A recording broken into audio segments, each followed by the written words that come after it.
لوگ بولتے ہیں کہ اللہ کی عبادت کرو، اللہ کی عبادت کرو، 5 وقت کی نماز پڑھو. ٹھیک ہے، 5 وقت کی نماز کو پڑھنا ہم پہ فرض ہے.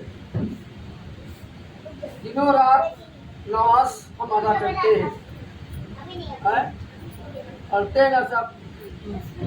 ہمارے کچھ بھائی ایسے ہیں جو ڈائریکٹ اللہ کو نماز پڑھتے ہیں اور بولتے ڈائریکٹ اللہ سے مانگو. اللہ جب مجھے دکھتا ہی نہیں تو کیسے مانگے؟ اللہ جب ہم نے دیکھا ہی نہیں ہے تو کیسے مانگے؟ ماں باپ کو دیکھیں تو ان سے ہم مانگتے ہیں تو ہم کو دیتا ہے.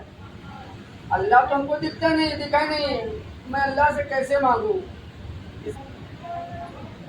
نماز ایسی چیز ہے جس کا ذکر قرآن میں اللہ نے صرف اتنا کہا ہے کہ نماز قائم کرو.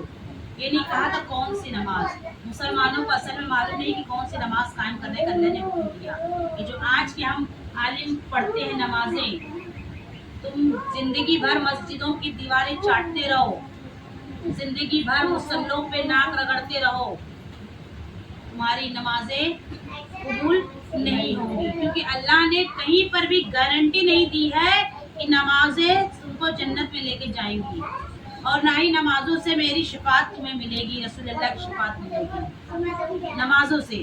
اور رہی بات نماز وہ قائم کرنے کے لیے اللہ نے حکم دیا ہے، وہ نماز جس نماز میں عشق رسول عشق علی نہیں ہوگا، اللہ ایسی نمازوں کو قبول بھی نہیں کرے گا. تصور اللہ نے کہا ہے نماز میں تصور کرو. کسی نے نہیں دیکھا، ٹھیک ہے، اللہ کو کسی نے نہیں دیکھا، لیکن ہم نے اپنے پیر کو دیکھا ہے.